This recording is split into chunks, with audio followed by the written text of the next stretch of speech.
The Spouter Inn. Call me Ishmael.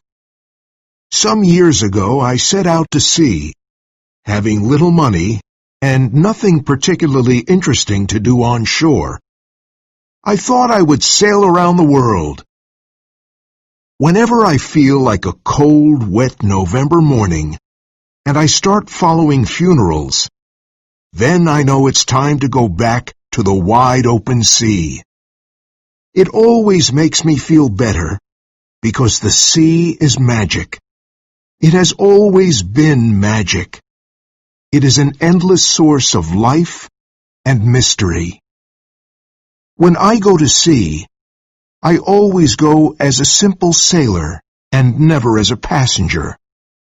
Why should I pay when I can get paid for my work? I certainly don't mind taking orders from an old sea captain. And if I have to clean the decks or mend a sail, so what? It's good, honest work, and I don't mind it. The men you meet at sea are both good and bad, and I always try to get along with them. It's wise to be friendly with the people you have to live with on a ship. But the main reason I want to go to sea is the great whale. I want to be with those who hunt this mysterious monster. I put a shirt or two into my bag and left for New Bedford, Massachusetts. That's where you go to find a whaling ship. I didn't know much about the town, and it was late and cold when I arrived. I walked up and down the dark streets, looking for a place to stay. Finally, I saw a small light near the docks, and an old sign swinging back and forth in the cold wind of the night. The Spouter Inn, Peter Coffin. Coffin? What a name for an innkeeper! But it was a cold night, and I had nowhere else to go. The inn was a strange old place, and one part of it leaned to one side. I stood there looking at it for a while. Oh, stop worrying, I thought. You're going whaling soon, and that's a hard life. So I entered the Spouter Inn. It was a small, dark place, and the wind howled through the old building. The first thing I saw was an old painting of a ship in a storm, and a giant whale jumping out of the water. It was trying to destroy the ship. The other sailors in the inn sat at a long table, drinking and talking. I found the landlord, Peter Coffin, and asked him for a room. "Sorry," he said, "but there's nothing left. Every bed is taken. But if you don't mind sharing a bed with the harpooner, then you have a bed." "Who is he?" I asked nervously. "He's not here now," said the landlord. "But if you're going whaling, you had better get used to this sort of thing." "Well, all right," I replied. "I'll share a bed with any decent man." "Good," said the landlord. "You want some dinner? Just sit down and it'll be ready soon." I sat down in the cold inn and waited for dinner. There was no fire and no heat, just a few candles. The landlord said he couldn't afford wood. After dinner, I wanted to go to bed, but I was worried about the harpooner I didn't know. "What kind of man is this harpooner?" I asked the landlord. "Why isn't he here?" "Oh, he's out trying to sell his head." "What?" I said, thinking it was a joke. The landlord and the other sailors started laughing. "He's sold the other 4 already, and now he's trying to sell the 5th. Maybe he's a cannibal. I don't know, but he pays on time, and that's all I care about." I was very tired and not interested in nonsense. I just wanted to go to bed, So I went up to the harpooner's room, which was cold and dark.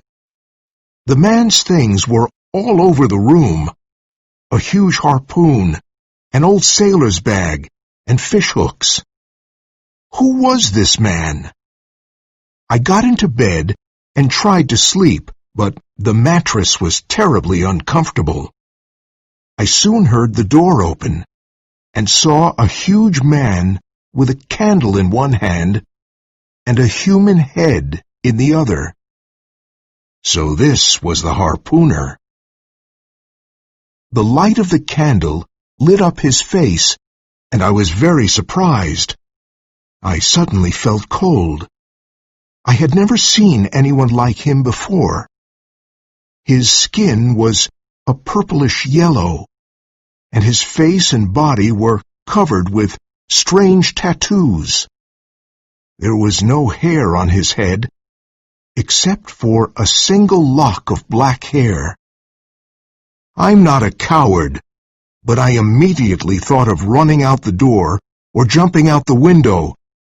I was so scared that I thought the devil himself had entered the room that night. The harpooner got undressed, lit a small fire, and said some kind of prayer to an evil-looking black doll he had pulled out of his pocket. Then he got into bed. "Who you?" cried the harpooner in a deep voice, lifting his tomahawk. "What you do in my bed? I kill you!" "Peter Coffin, help me!" I shouted. "Save me!" After a moment, Peter Coffin came into the room and said, "Don't worry, Queequeg won't hurt you." Then he turned to Queequeg and said, "This man is sharing the bed with you tonight. Understand?" Queequeg was suddenly calm and put down his tomahawk, saying, "Me tired. Don't speak now." He seemed quiet and fell asleep immediately. I felt that I had nothing to be afraid of. After all, he was a clean, peaceful cannibal, and it was better to sleep with a sober cannibal than with a drunk Christian. I turned over and fell asleep. I never slept better in my life.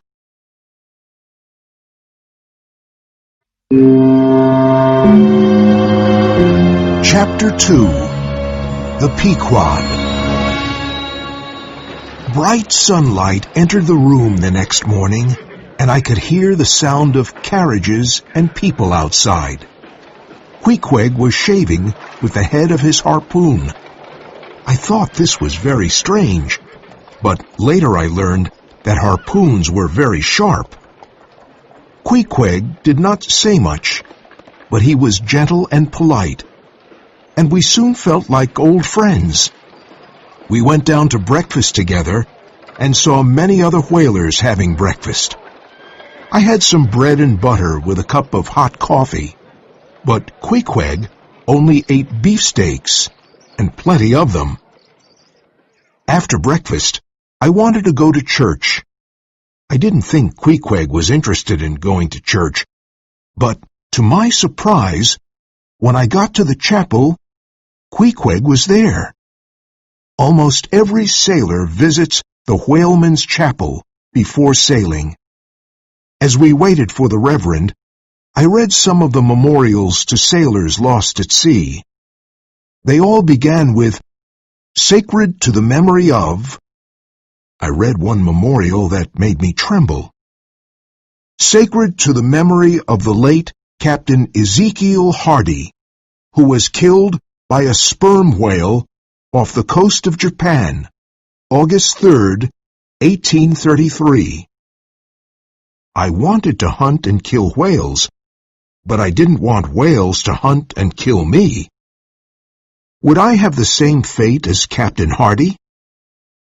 I was pleased to see the Reverend go to the pulpit.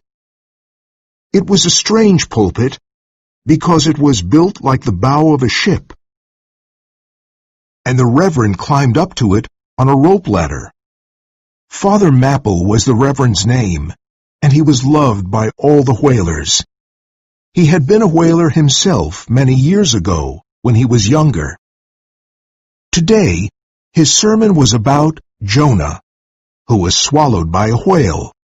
Very appropriate, I thought, and frightening. We returned to the Spouter Inn and sat in front of a warm fire. I sat there watching Queequeg thoughtfully. In spite of his strange color and tattooed face and body, he was a dignified, pleasant person. You can't hide a man's soul, and under all those tattoos, I could see a simple, honest heart and a kind soul. Here was a man far away from home, in a world so different from his own, who was serene and peaceful. He looked wild, and yet I began to feel mysteriously attracted towards him. I'll try a pagan friend, I thought, since Christian friends were often quite disappointing. I asked Queequeg about himself, and he told me that he was a native of Kokovoko, an island in the South Pacific.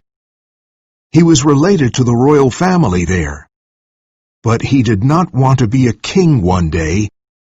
He wanted a life of adventure. He decided to join a whaling ship that was visiting the island, and one night he left home and went on board the ship. He learned many things about life at sea and became an excellent harpooner after sailing around the world 3 times. After living with Christians, he also learned that they could be as bad as the people they were trying to convert. We felt true affection for each other and became good friends. Ishmael, Queequeg, and Yoho, his little black idol. The next morning, we took a boat to the port of Nantucket, because that was where we could sign up with a whaling ship. Choosing a whaling ship was an important decision, because we would be at sea for the next 3 years. Queequeg was not worried about choosing the right ship. He said his little black idol told him that it was my responsibility.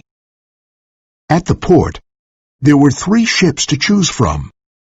There was the Devil Dam, not a good name. Then there was the Titbit, but I chose the Pequod, named after an old Indian tribe of Massachusetts. "Look at that old ship," I said to Queequeg. "It's a noble ship. It's our ship." Queequeg simply nodded, and we went aboard to sign up. We met a tough-looking young man. "Ahoy," I said. "Are you the captain of the ship?" No, answered the young man. I'm the first mate of this ship. My name's Starbuck. What do you want? "My friend and I want to sign up." Have you ever been whaling? he asked. "No, but I've been to sea many times, and I want to see what whaling is like." You want to see what whaling is like, huh? he asked, looking at me carefully. All right. You'll do. "But shouldn't I talk to the captain?" I asked. Captain Ahab. He said with a half-smile. There's plenty of time to get to know him. You'll know him as soon as you see him, because he has only one leg. The other one was torn off and eaten by the most monstrous whale of the sea. "What did that whale do?" I asked nervously. You heard me, he said. And it killed many men. "What's Captain Ahab like?" I asked. He's a strange man, but a good one, said the first mate. He doesn't speak much, but when he does, you'd better listen. "Yes, sir," I replied. "And what about my friend?" The first mate looked at him with doubtful eyes. He's a strange fellow. Looks like a pagan. "Things aren't always what they seem," I said. "I know him. He's a good, strong man." Then Queequeg took his harpoon and pointed to a small piece of wood floating in the sea. His strong arm threw the harpoon and hit it. The first mate was amazed and said, Quick, sign him up, quick! He knew how valuable a good harpooner was on a whaling ship. Queequeg and I were now happy. We were about to start an exciting adventure at sea, hunting giant whales. While we were walking around the docks, we met a crazy old man. As we walked by him, he took my arm and said, "You were on the Pequod. Have you met Captain Ahab yet?" "No," I said, surprised. "Have you signed up?" "Yes, we have. But what do you know about Ahab?" The crazy old man shook his head and said, "Well, what's done is done. There's no turning back now. But that ship is doomed. Doomed. Haven't you seen the demons he keeps in the hold of the ship?" "Doomed? The demons?" I said, laughing. "What are you saying? You're crazy, old man." He looked at us with his wild eyes and said softly, "God have mercy on you." "What nonsense," I told myself. As Queequeg and I hurried away, I turned around and asked, "But who are you?" "I'm Elijah," he said. The name of a prophet, I thought nervously. But I pushed the man and his prophecy out of my mind. This was going to be an exciting voyage, a chance to see the world and hunt whales. That old fool wasn't going to ruin things for me.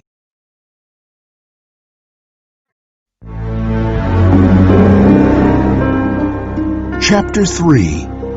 Captain Ahab. The Pequod was scheduled to sail on Christmas Day, and there was a lot of work to do before.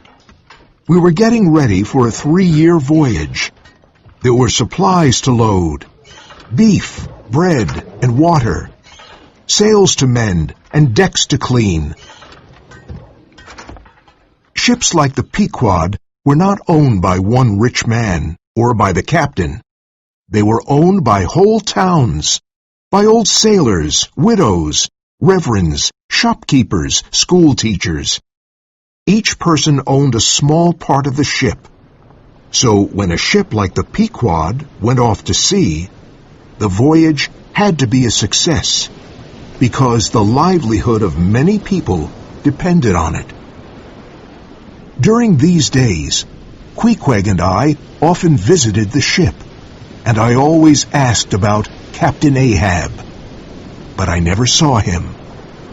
Starbuck, the first mate, said he was ill, but he was slowly getting better. We sailed from Nantucket on a cold Christmas morning, and I had still not seen the mysterious Captain Ahab. The longer he stayed in his cabin and remained invisible, the greater our surprise and curiosity. We heard him, though. At night, as we were swinging in our hammocks trying to sleep, we could hear Captain Ahab walking up and down on the deck above us. He made a strange sound when he walked, because he had a peg leg. One night, I heard Starbuck say, "Why don't you rest, Captain? My men can't sleep with the noise of your peg leg." Ahab's answer was loud and clear. "Why should they sleep? Do I sleep? The sound of my leg will make them dream about whales." I didn't know what to think, but the words of the crazy old man Elijah kept coming back to me. Starbuck was a Quaker from Nantucket, and a good, honest man. He was tall and quite thin, but very strong. If you looked into his eyes, you could see all the dangers he had faced in his life at sea. He was a quiet individual who faced dangers calmly, and he was patient and understanding with his men. "I won't have a man on my ship who isn't afraid of a whale," he often said. He knew what enormous damage a whale could do. He didn't want heroes on the Pequod. He only wanted good men who were aware of their opponent's strength. He knew from experience that a fearless man was more dangerous than a coward. Stubb, the second mate, was a cheerful man from Cape Cod who laughed at everything. Even while chasing a whale, he remained calm and relaxed. His pipe was never far from his lips, and he kept a dozen of them near his hammock. Flask, a short, robust young man from Martha's Vineyard, was the third mate. For him, whale hunting was a big joke, and the whale was just like an enormous water rat. Flask had fun chasing whales around the world. Starbuck, Stubb, and Flask were much more than just mates on the Pequod. If Ahab had been a medieval king, they would have been his knights, and the harpooners would have been his squires. Each mate commanded his own whaleboat with sailors when he went out to chase the great whales, and each mate could choose his own harpooner. Starbuck chose Queequeg as his personal harpooner. Tashtego, a strong, muscular American Indian from Martha's Vineyard, was Stubb's chosen harpooner. He had long, black, shiny hair and came from a tribe of great hunters. He had replaced his bow and arrow with a harpoon. The third harpooner was called Daggoo, a gigantic black man who wore a huge gold earring in each ear. His physical power was impressive. The other members of the crew came from all over the world, from the Azores, Greenland, the Shetland Islands, and Wales. And so we set off on Christmas morning, thinking about what would happen during this long 3-year voyage. I was proud to be on the Pequod with these brave whalers, and happy to be learning this honorable profession. Several days passed as we sailed through the icy dark waters of the North Atlantic, but we had not seen Captain Ahab yet.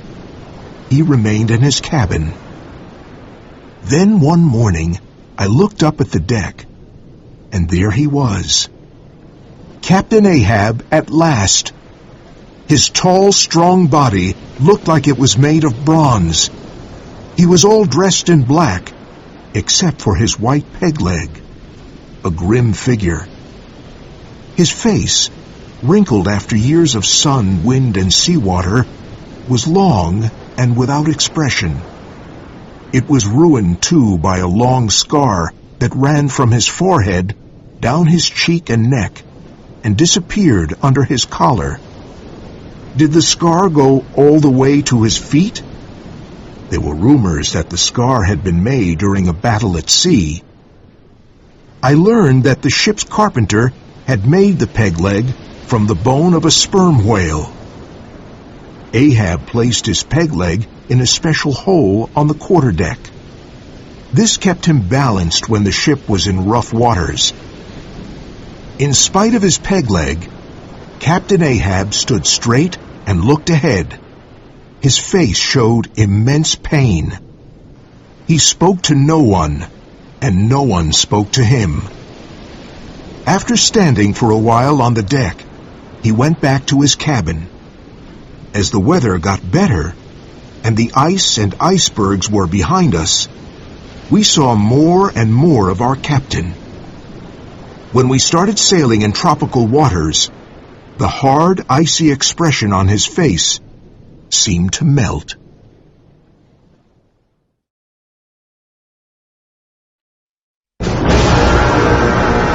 Chapter 4. The Gold Coin. The days and nights passed, and we went about our business. One of my duties was to stay at the masthead and look out for whales. Our masthead was not closed like a nest. It was open, and in bad weather, it was difficult to stay there. One night, while I was on the masthead, I could see Ahab walking back and forth on the deck. He never seemed to sleep. He just walked. And that night, His peg leg made an awful noise. He seemed to be nervous and angry, and I wondered why. The next morning, I found out why. I heard Starbuck call, All hands on deck! and the crew rushed onto the deck, wondering what had happened. The moment I saw the captain, I knew something was wrong. The pain and anger in Ahab's heart were slowly coming out. He put his peg leg into the hole in the deck, and when he was perfectly balanced, he cried out, Tell me, men, what do you do when you see a whale? Shout out, sir! cried the crew, looking up at the captain. Good. He cried, Then what? We lower the boats and go after him. Ahab looked at us with fierce satisfaction and suddenly pulled out a large gold coin. Here is a Spanish gold coin, a $16 piece. Do you see it? Mr. Starbuck, give me the hammer. He placed the shiny gold coin on the main mast and put a nail through it. The big gold coin was now on the mast and shone in the sun. Whoever sees the white whale first will get the gold coin, cried Ahab. Hurrah! Cried the men. Now, listen to me. This is not an ordinary white whale. The whale I'm looking for is a white-headed sperm whale with a wrinkled brow and a crooked jaw. There are 3 holes in its tail and a twisted harpoon in its hump. That's my harpoon. He paused and looked at our excited faces. Remember, it's a white whale I want. White! I must have it. Look carefully for it. Even if you see a bubble of water, shout out. And if it is the whale I'm looking for, the gold coin is yours. The crew cheered again and stared at the shiny gold coin. Yay! Captain Ahab, Said Tashtigo. is that white whale called Moby Dick? Yes! Shouted Ahab fiercely. Do you know the white whale then, Tash? Yes, Replied Tashtigo. he has a strange way of diving. I know him too. Said Dagu. His spout is big and looks like a fountain. I saw him. Said Queequeg. He has many harpoons in his body. A strange smile crossed Ahab's face. A crazy, evil smile that scared me. Yes, you've seen him. You've seen Moby Dick. Captain Ahab, Said Starbuck, looking at the captain cautiously. wasn't this the whale that took off your leg? Who told you that? Asked Ahab, his smile disappearing. Yes, Starbuck. It was Moby Dick who took off my leg. It was that horrid white whale. And he let out a cry like a hurt animal. Ah! He lifted his long arms, looked up at the sky, and cried, I'll chase him around the Cape of Good Hope to Cape Horn. I'll follow him all over the seas of the world until he spouts black blood. Fire burned in his eyes, and he stared at each one of us. This is why you men are here. To chase Moby Dick all over the world and hunt him until he dies. Are you brave enough to do this? Are you with me? Yes, we are! Shouted the harpooners and the sailors, who were excited and ready to hunt the terrible beast. We'll keep a sharp eye and a sharp harpoon as well, Said one of the harpooners. God bless you, men. Said Ahab, his voice shaking. The men cheered, Yay! but Starbuck did not. His face was grim. Why such a sad face, Mr. Starbuck? Aren't you brave enough to chase the white whale? Asked Ahab suspiciously. Oh, Replied Starbuck. I'm brave enough to face his crooked jaw and the jaws of death too. But I came on board this ship to hunt all whales, Not just one whale. I didn't come here to satisfy my captain's revenge. I came here to hunt whales for their oil. That's my business. Whale oil. And I'm here to make money on it. How many barrels of whale oil can we make on only one white whale? Money? Is that what's worrying you? Money? Oh, my revenge will make me richer here, cried Ahab, hitting his chest. That whale attacked you because it was his animal instinct.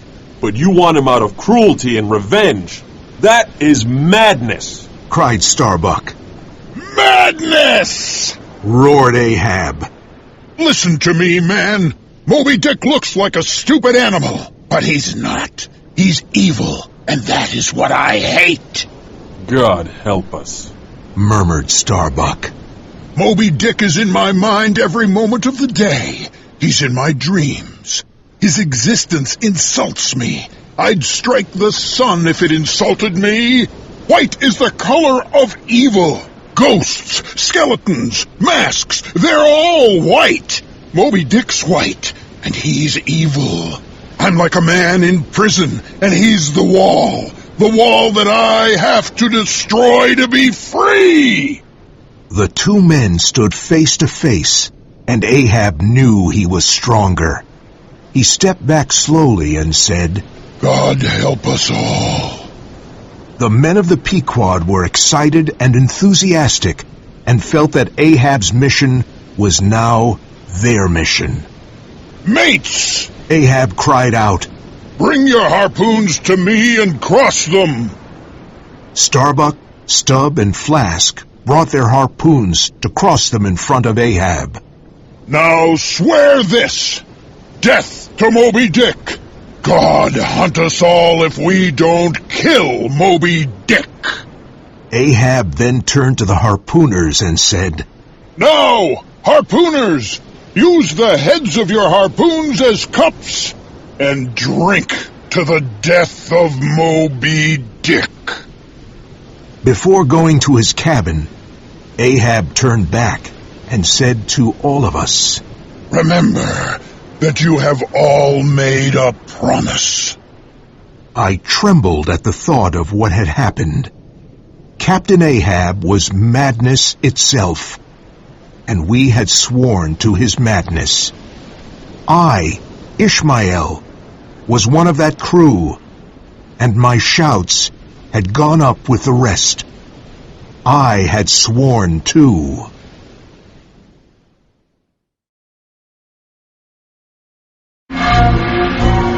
Chapter 5. There She Blows.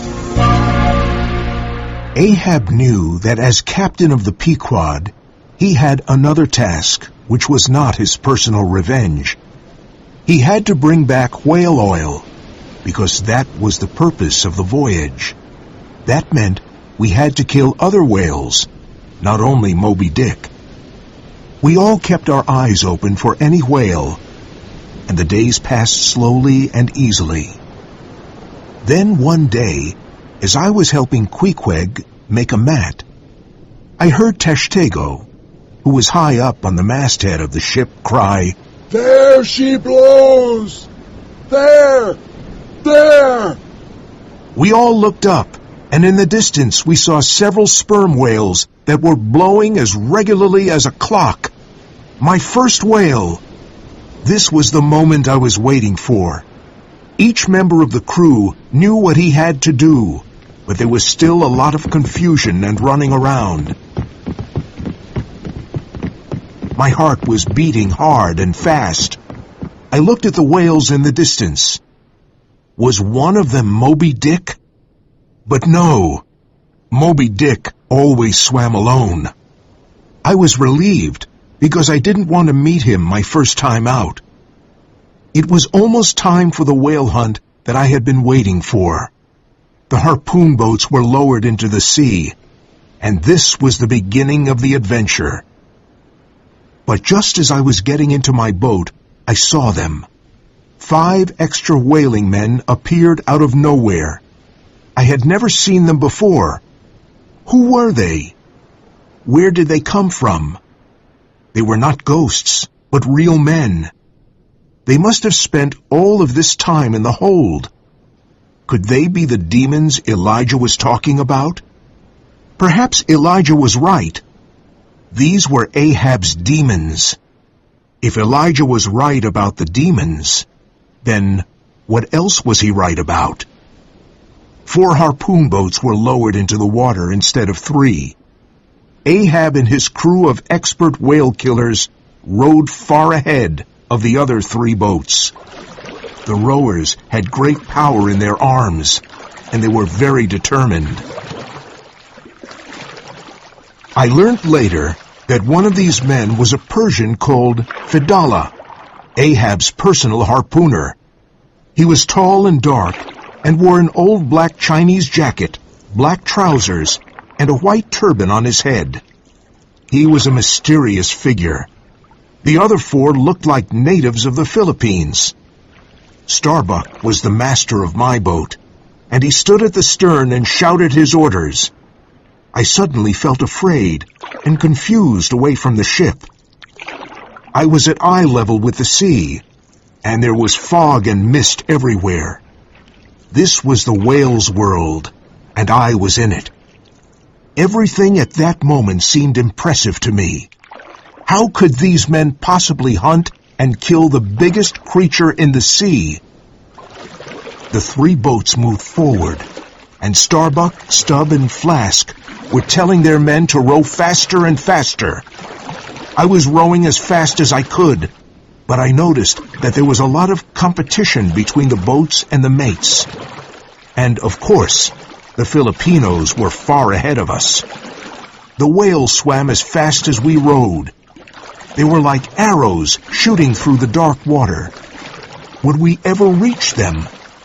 Come on, men! Shouted Starbuck. Get those muscles moving! I wanted our boat to be the first to reach the whales, but my back and legs started hurting. Then a storm arrived from the north, and it started raining hard, and the waves grew bigger, so it was harder to row. I had never rowed in such an angry sea with the waves crashing into our little boat. How could we reach the whales when we could hardly row? And in spite of the increasing danger, in the back of our minds was the shiny gold coin nailed to the mast of the Pequod. There's his home, said Starbuck to Queequeg. Give it to him! Suddenly a sperm whale, a creature of incredible size, came to the surface next to our boat.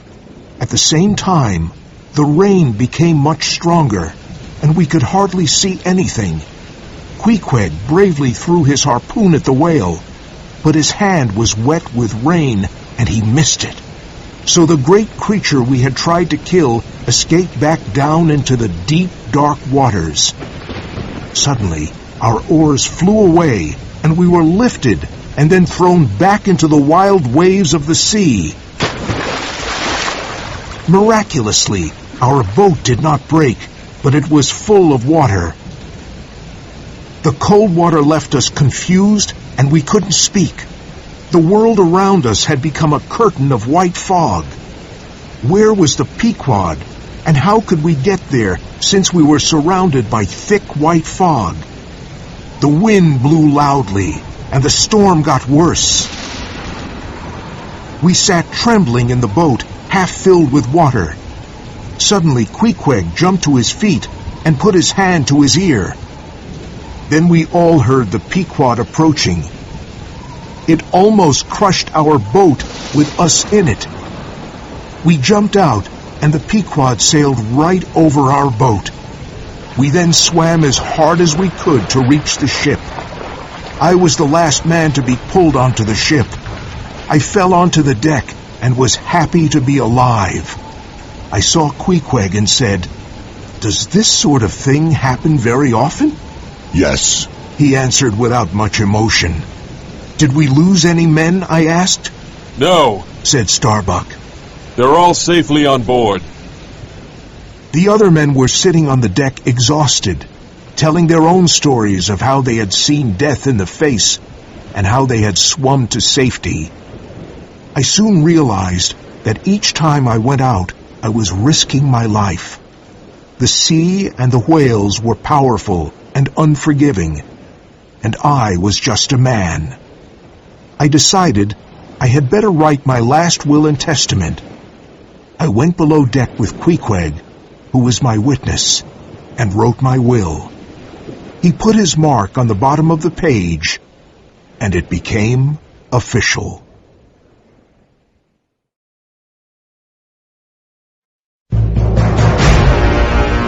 Chapter 6. The Big Whale Hunt. Life can be very lonely at sea. Weeks go by, and you don't see anyone other than the members of the crew. But every now and then, we were lucky enough to meet another ship. One day, southeast of the Cape of Good Hope, we saw another whaler, the Albatross, which was sailing towards home. Everything about the Albatross showed she had spent too many months at sea, too much rough weather, too much sea and salt. She had been away whaling for 4 years, and her crew looked weathered too. The captains of both ships normally stop and talk with one another, and this is called a gam. The gam is a time when the two captains and their crews can exchange a few friendly words and find out about their whaling. But Ahab didn't like gams, because they took time away from hunting Moby Dick, his only thought. So when we saw the Albatross, he shouted, "Ahoy! Have you seen the white whale?" The captain of the other ship wanted to answer, but his trumpet fell into the sea, so that was the end of the gam. The crew was not happy about this, because the men needed to see and talk to other sailors. As time went on, the white whale began to obsess our minds too. We started seeing it everywhere. One clear blue morning, the Pequod was sailing towards Java through a bright yellow area of plankton. Daggoo thought he saw Moby Dick and shouted, There he is, right ahead, the white whale!" Captain Ahab and everyone else rushed to take a look, but to everyone's disappointment, particularly Ahab's, the enormous creature of the sea was a giant squid. This amazing creature was a soft mass of cream-colored flesh with innumerable long arms that grew out of its body and curled and twisted. It slowly disappeared into the deep sea again. "What was it?" asked Flask. It was the great squid, the biggest creature in the universe. Few whaling ships have ever seen it, and it's an evil omen, said Starbuck, his eyes wide with horror. But Queequeg didn't agree. "No," he said. "When you see giant squid, then you quick see whales." Ahab had already gone back to his cabin. The giant squid was not remarkable to him. Nothing held interest for him, only the white whale. Nothing touched his soul, only Moby Dick. The next day, it was extremely hot and still. It was my turn to stand watch, and all was still in that part of the Indian Ocean. I had been on the masthead for hours, and I was growing sleepy.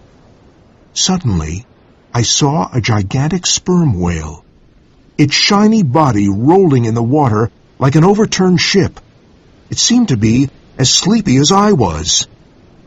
Could it be Moby Dick? I observed it carefully. No, it wasn't white. It wasn't Moby Dick. But it was a majestic creature. "There she blows!" A sailor cried, and the sleepy ship came to life. "Lower the boats!" cried Ahab. I climbed into Stubbs' boat this time and was excited about this new whaling adventure. Today, I could hunt my first whale. The sudden cries of the crew and the movement of the boats probably scared the gigantic creature, and he started swimming away, He spouted majestically a few times, and then suddenly he lifted his tail 40 feet into the air and sank into the deep water. There he goes under, cried Stubb with his pipe in his mouth. Don't hurry. Take it slowly. We're almost on him now. We rowed with all of our strength. Stand up, Tashtego, cried Stubb. Give it to him now. Tashtego's muscular arm threw the harpoon, and it struck the whale perfectly. The harpoon was attached to a long rope on the bottom of the boat, and the rope started flying out of the boat, following the harpoon. It burned as it passed through our hands. Stubb stood up and held the rope. Wet the rope, he cried. Wet the rope! Now we were attached to the whale, and our boat flew through the water as he swam away, desperately trying to get free. Each man held tightly to his seat. Then Tashtego and Stubb took their harpoons. We got closer to the whale, and Stubb threw his first harpoon at the whale, and then a second one, and then another. The whale swam more slowly now, and we brought the boat closer. The whale's life was almost over, but he tried to escape and survive with all the strength he had left. Stubb threw harpoon after harpoon into the whale's side. Blood began to shoot out, and it covered all of us. I had never seen so much blood in my life. The whale blew the last huge spouts of spray at us and fought until the end. What a strange and tragic sight! A great life was ending before my eyes. The sea around the boat turned red with the whale's blood. Stubb brought the boat closer to the whale and pushed his lance deep into it, piercing his heart. He's dead, Mr. Stubb, said Tashtego. Yes, said Stubb, taking the pipe out of his mouth and shaking the ashes over the sea. He stood there thoughtfully looking at the huge body.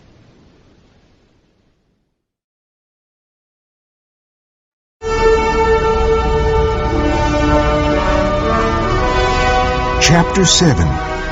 Whale Oil. We had finally killed our first whale, but our work had just begun. Now we had to bring the huge corpse back to the Pequod and cut it up. 18 men pulled the whale with 3 small boats. The job was difficult and tiring. We worked hard for hours, but it never seemed to end. When it was dark, we were still pulling the dead body back to the boat. 3 lanterns hanging from the Pequod helped us find our way back to the ship.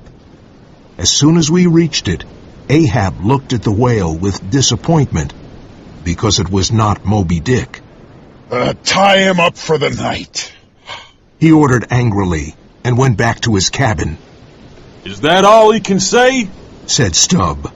Oh, who cares? This was a big day for me. And he laughed. Nothing could make Stubb sad. All right, men, Starbuck shouted. Tie up the whale. We were exhausted after the whale hunt, but we did not stop to rest. We got the heavy chains and started working. First, we tied the head of the whale to the stern of the ship and the tail to the bow. The huge body now rested alongside the Pequod. Tomorrow we can begin cutting up the whale, said Stubb with satisfaction. That night, he had whale steak for dinner.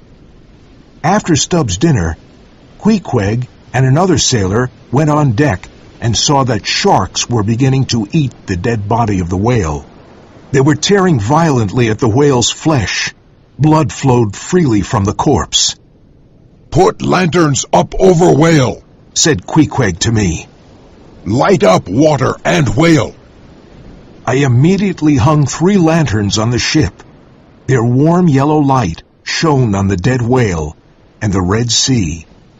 Dozens of hungry sharks attacked the corpse, and its blood attracted more sharks. It was a terrible spectacle. "They're eating our whale!" I cried. Queequeg and the other sailor were lowered on platforms on the side of the ship and started hitting the sharks with their harpoons. The two men attacked and killed many of the sharks, and finally the hungry creatures started eating each other. This went on for hours. The next morning was Sunday, the day to start cutting what was left of the whale after the shark attack. This was a new job for me, and I wanted to learn it. Every sailor became a butcher, and we started cutting up the whale to get the oil it contained, about 100 barrels. This, after all, was the purpose of our voyage. The whale's head was the first part to be cut off, and it was a very difficult job because the head was about 1/3 of the whale's body. Stubb was an expert at cutting whales. He used long, sharp tools and had to work about 10 feet above the whale. As he worked, the whale was still floating in the rough sea. He cut deep into the creature's body and through the spinal cord. When the head was cut off, it was tied to the stern of the ship for later use. We worked on the body of the whale next. We cut a small hole in its side and placed a big hook inside the hole. Then a deep line was cut into its flesh, and we started pulling on a rope as the whale rolled over and over in the sea.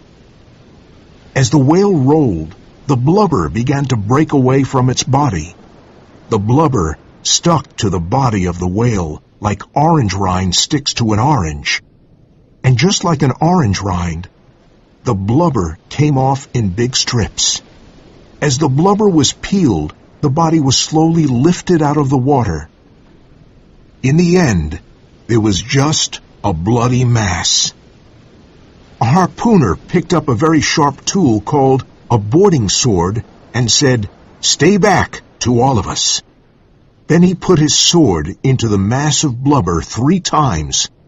He cut the blubber in 2 and brought it on the ship.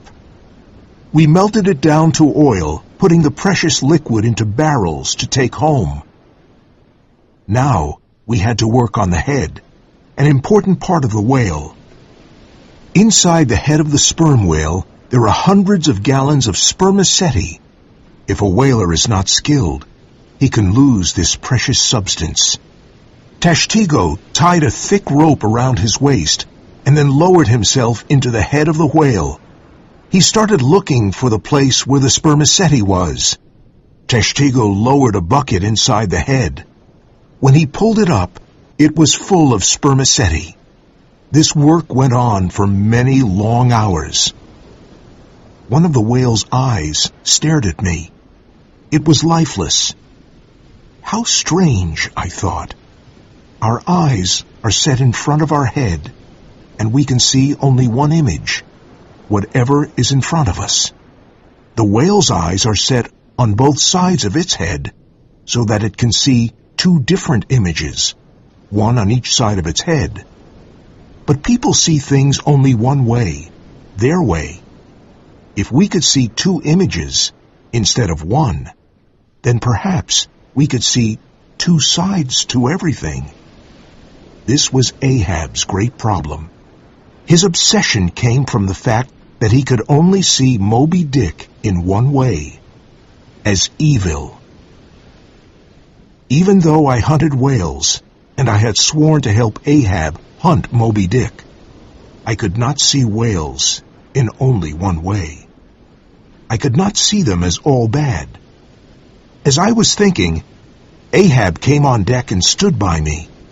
He stared at the head of the whale and shook his head.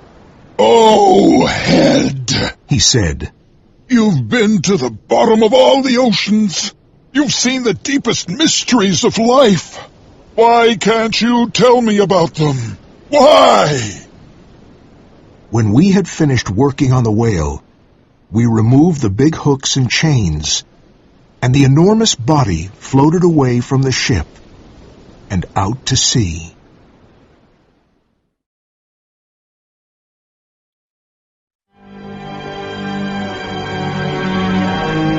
Chapter 8. Queequeg's Coffin. The months passed, and we continued hunting whales. Captain Ahab spent most of his time below the deck in his cabin. He studied his charts and maps and the movement of sperm whales.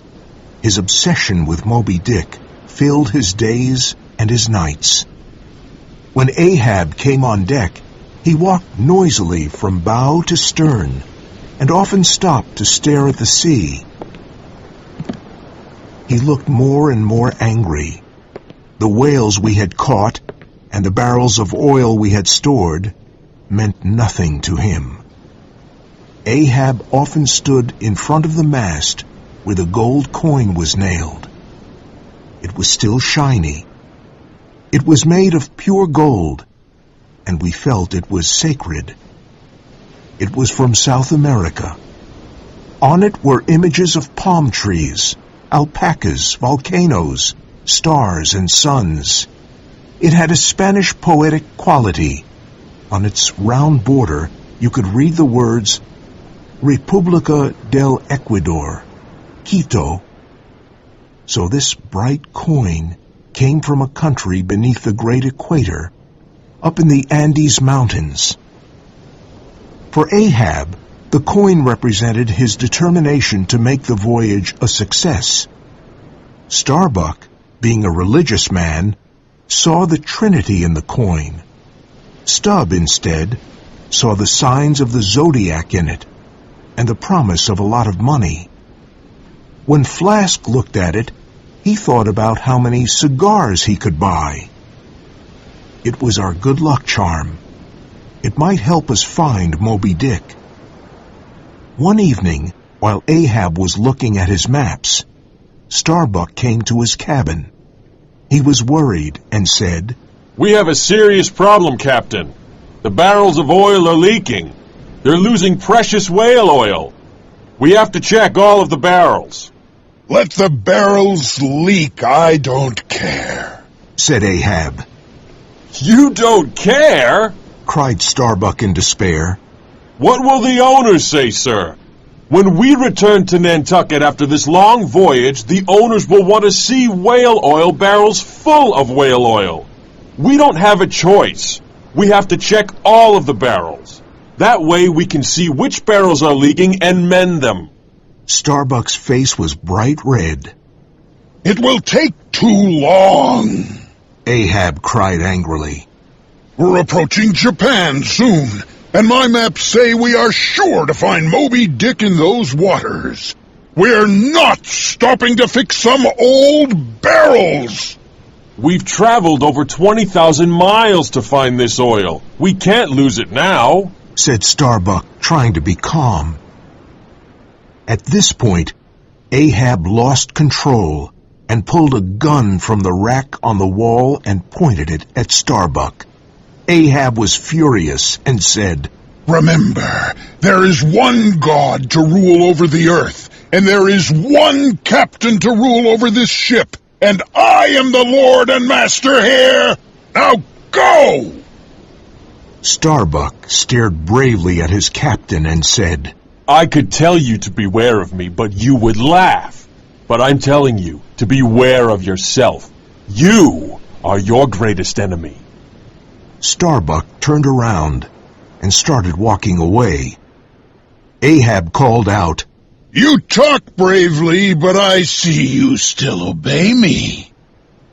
Starbuck continued walking away. Ahab then spoke to himself. You think I'm my greatest enemy? Yes, there's truth in that. Then he called Starbuck back. Starbuck, he said in a sad, low voice. You're a good man.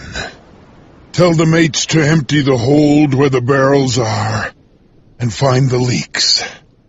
Go. Ahab put the gun back on the rack. Starbuck ordered the crew to bring the barrels out of the hold, and everyone worked to find the barrels which were leaking. It was a hard job to move and examine all the heavy barrels. It was terribly hot and damp in the hold. Queequeg, put all of his strength into his work and soon became very ill with a high fever. "What's wrong, Queequeg?" I asked, but he could not hear me. He had a strange look on his face as he lay on the deck. "Queequeg, say something to me," I said nervously.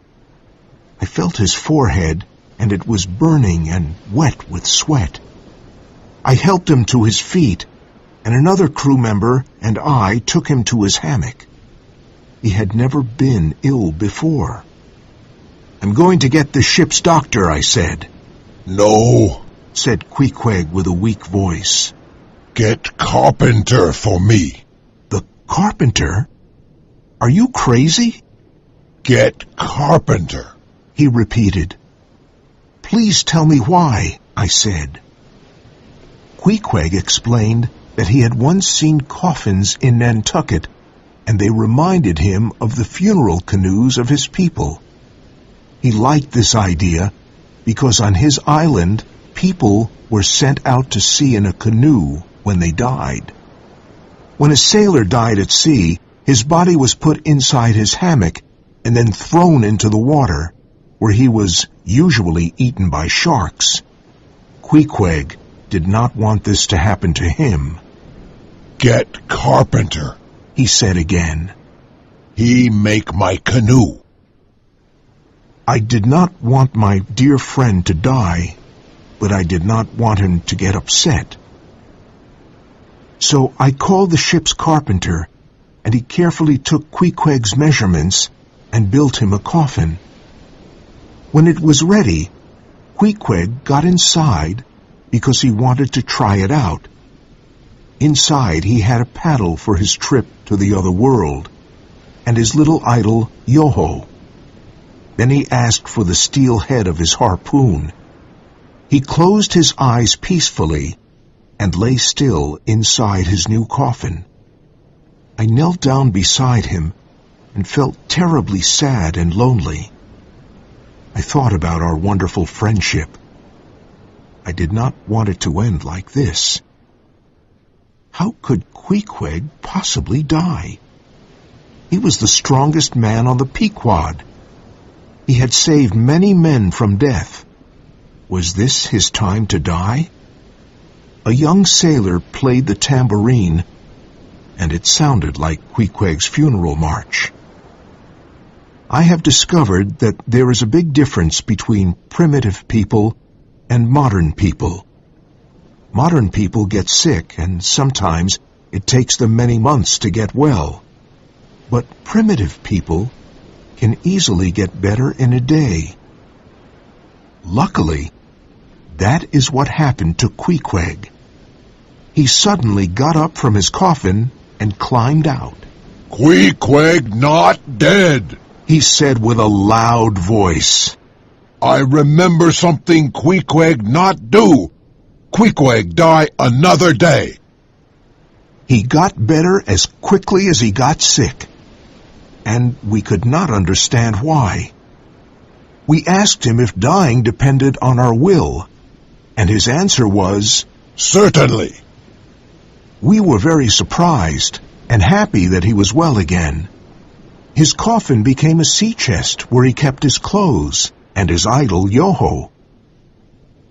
He even started decorating the top of the coffin with the same strange designs he had on his body.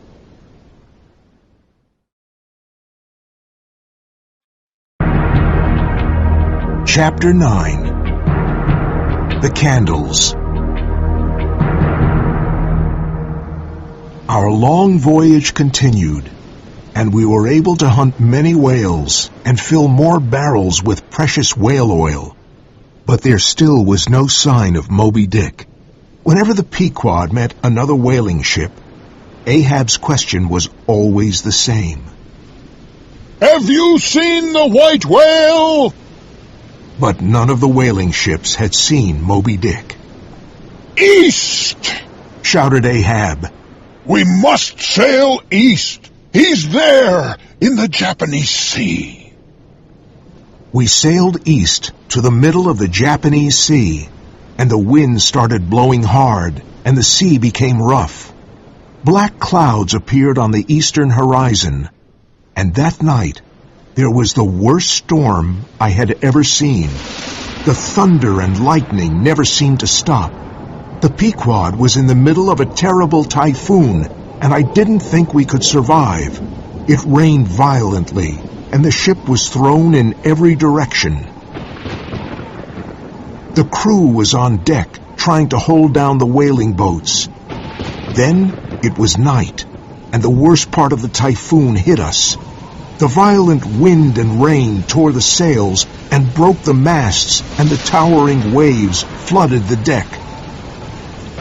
Suddenly, I looked up at the masts and saw lights at the tips of the sails. They looked like candles. The sailors stood close together and stared in amazement at the fire that danced in the sky. This is a bad omen. A very bad omen, said Starbuck nervously. Tell the captain to turn the ship around. The crew agreed with him and believed that Ahab's obsession with the white whale was the cause of this. Turn the ship around! Cried the crew angrily. Turn it around! Ahab finally came on deck. The violent typhoon and the fire meant something completely different to him. He was more determined than ever. Look at that fire in the sky! He cried, pointing to the sky in the middle of the wild storm. That white fire leads us to the white whale! No, Ahab! Cried Starbuck, the rain pouring on his face. Turn the ship around or we will sail to our death! He grabbed Ahab's arm desperately and cried, God is against you, Ahab! This voyage is doomed! It was doomed from the start! Let's get out of here while there's still hope! Ahab was not listening, and he moved away from Starbuck. He shook his fist at the fire. Oh, great fire! Shouted Ahab. I burn with you! You light the way to the white whale! I am not afraid! Look at your boat, Ahab! Cried Starbuck as the frightened crew stared at their captain. The storm has almost destroyed it, and your harpoon is burning! Ahab went to get the burning harpoon and waved it among the crew like a torch. If any man turns this ship around, I'll put this harpoon through his heart! Shouted Ahab fiercely. Remember, you all swore to hunt the white whale with me, and we will hunt it. We are in this together, and we will not turn back. No storm can stop me. No one can stop me. He's mad, said Starbuck to the crew. He's afraid of nothing and no one, not even God. The typhoon continued most of the night, but the next morning the sea was calm again, and the sky was clear. Starbuck went down to Ahab's cabin. Before entering, he stood near the door and looked at the guns on the wall. He remembered when Ahab had threatened him before. If I take a gun and kill this madman, he thought, I could take the Pequod home and save the lives of all the men on this ship. I'll see my wife Mary and my little boy. How can I stop this madman? I know it's wrong to kill. Isn't there another way? I could make him a prisoner until the ship reaches a port. But he could be worse than a tiger in a cage. No! Only a fool would make Ahab a prisoner. Oh, God, help me. If I let him live, we will all die. Thousands of miles from our home. What shall I do? Great God, help me! Starbuck stood in front of Ahab's cabin, trembling, and then returned to the deck.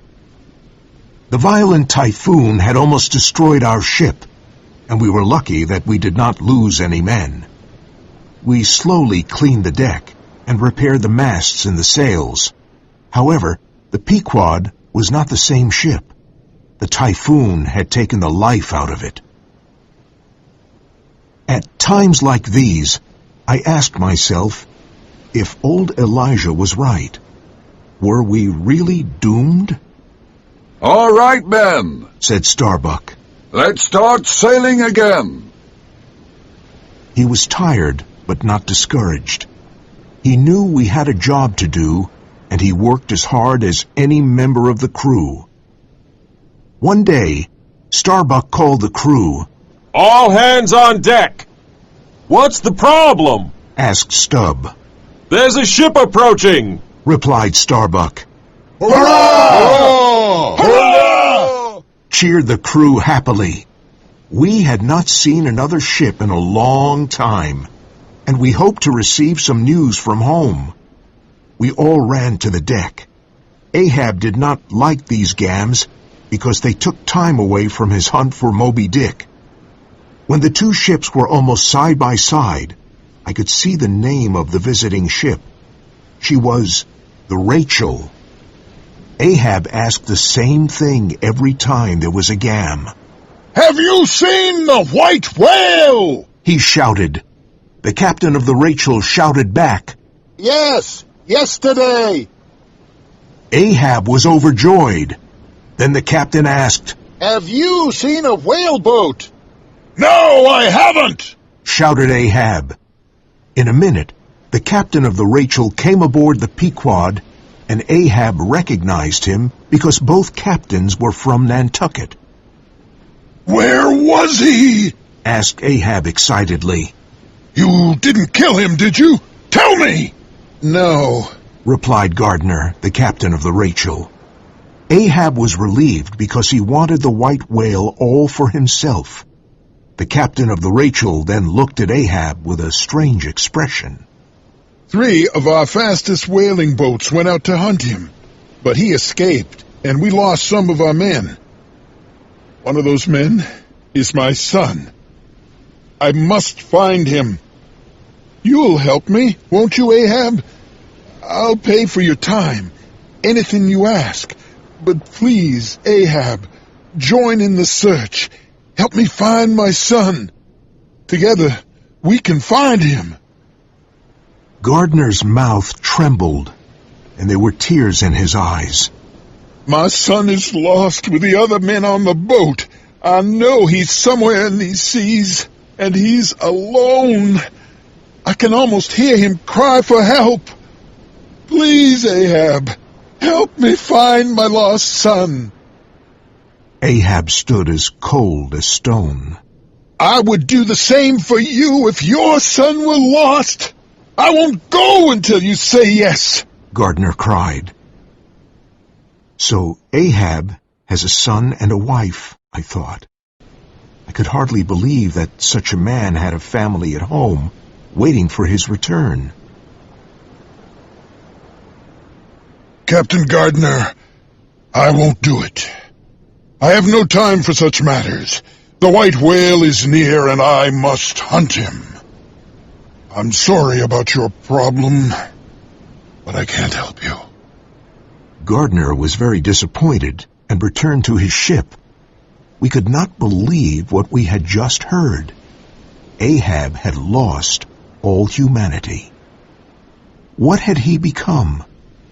But none of us could say a word. The two ships went their separate ways. The Pequod to hunt the white whale, and the Rachel to find Gardner's lost son. After a few days, Ahab was on deck staring at the blue, cloudless horizon while Starbuck stood next to him. Oh, Starbuck, said Ahab. It's such a beautiful day. My first day at sea, 40 years ago, was like this. 40 years have passed. 40 years of whaling. When I think of the life I've led, the hard work, the loneliness, the hunger and thirst, the hot and cold. I married my wife between voyages, and have been away from my family most of the time. Starbuck, look at me. Do I look as old as I feel? Starbuck was amazed by Ahab's words, and so was I. Oh, my captain! Cried Starbuck hopefully. You have a heart after all. I have a wife and child too. Oh, Ahab, let's go home to our families. Let's go back to Nantucket. Turn the ship around. Ahab looked at the sea and asked, What is it that drives me on? Is it me? Or is it God? Is this my fate? Must I hunt the white whale? He paused for a moment and then cried. No! Ahab must go on. The white whale is my fate. Starbuck had lost all hope. Ahab was a victim of his madness.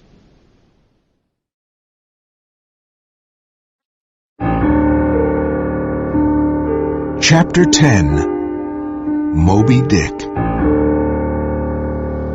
It was the night of the beautiful day, and Ahab was on deck, sniffing the sea air, trying to catch the smell of a whale.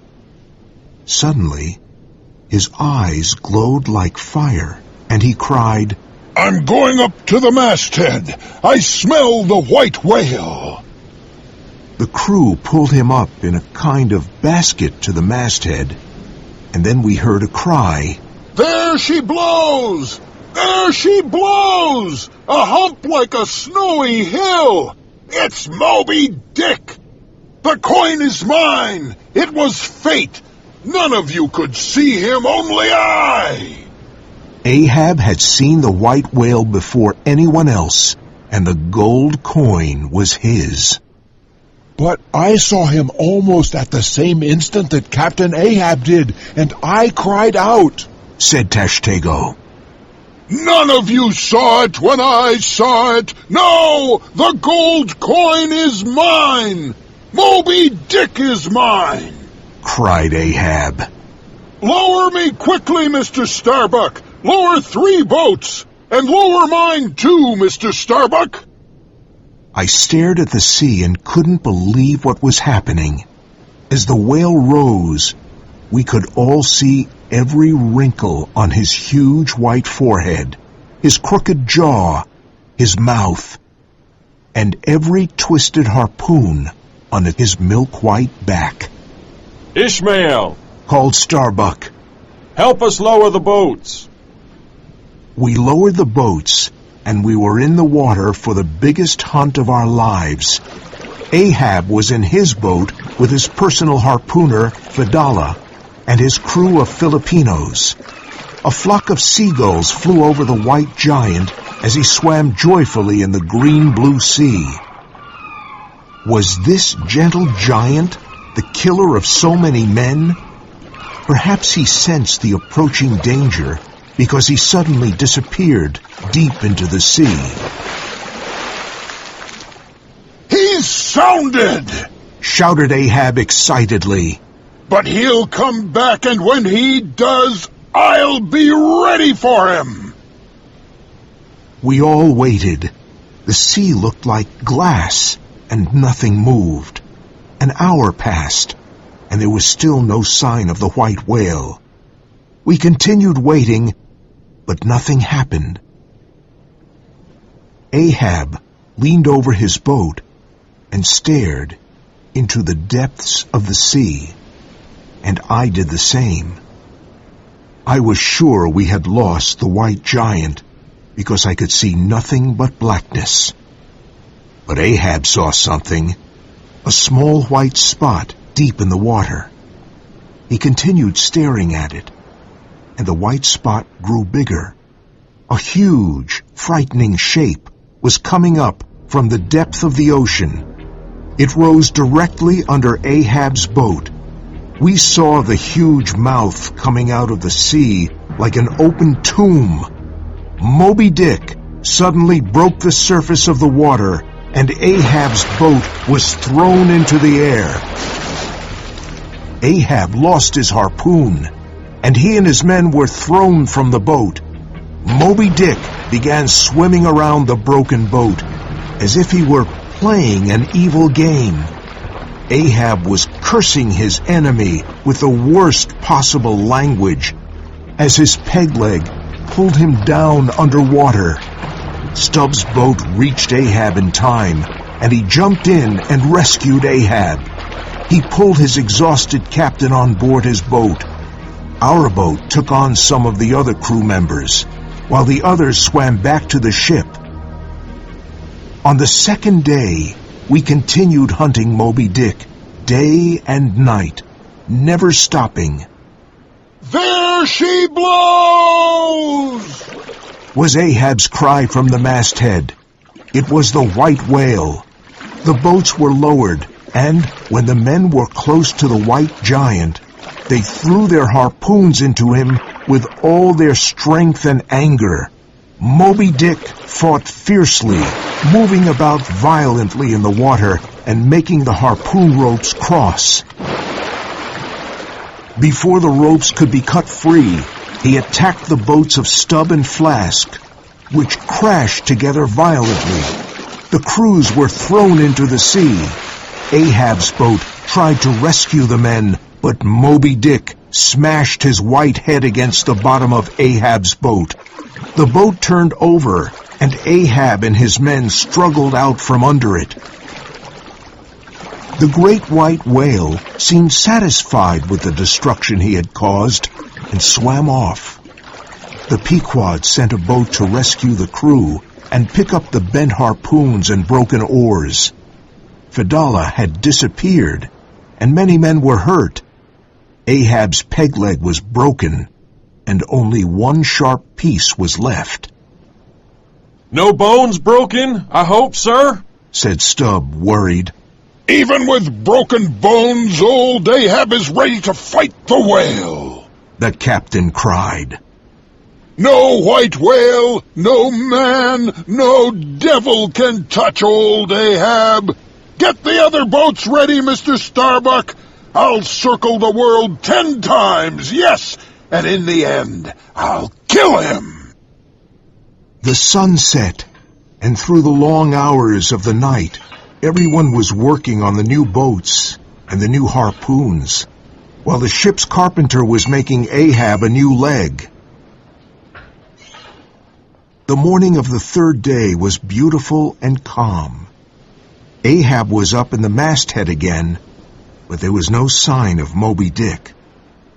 Suddenly, we heard Ahab's voice. There she blows! On the horizon, a white iceberg rose out of the sea. It was Moby Dick. My legs felt weak with fear, but the rest of me was alive with excitement.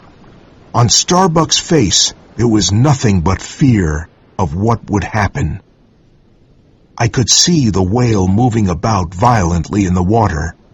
He seemed to be warning us to stay away, but we did not stay away. Ahab was ready to hunt the white whale. Oh, Captain! Cried Starbuck.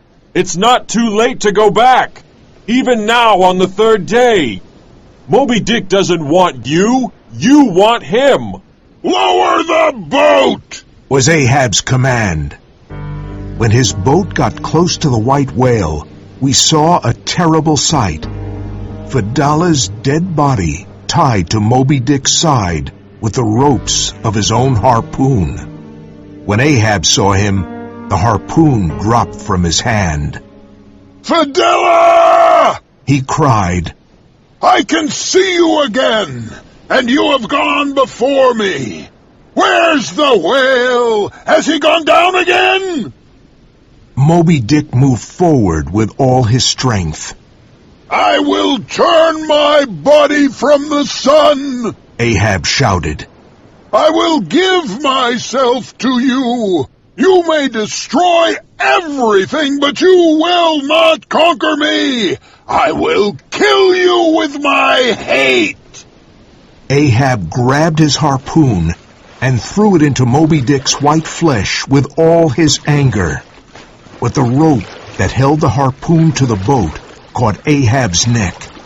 And as Moby Dick swam forward at great speed, the rope pulled Ahab out of the boat in an instant. Ahab was gone. Suddenly I cried out in panic. Moby Dick was swimming towards the Pequod. He wanted to destroy it with all his blind anger, and he did. He smashed into the ship's side, and the crew were sent to their deaths. Within seconds, the Pequod began to sink. But the white whale had not finished his work of destruction. The whale attacked the sinking ship again. Ahab and the Pequod went down to the great depths of the sea together. The waves rolled by as they had always done.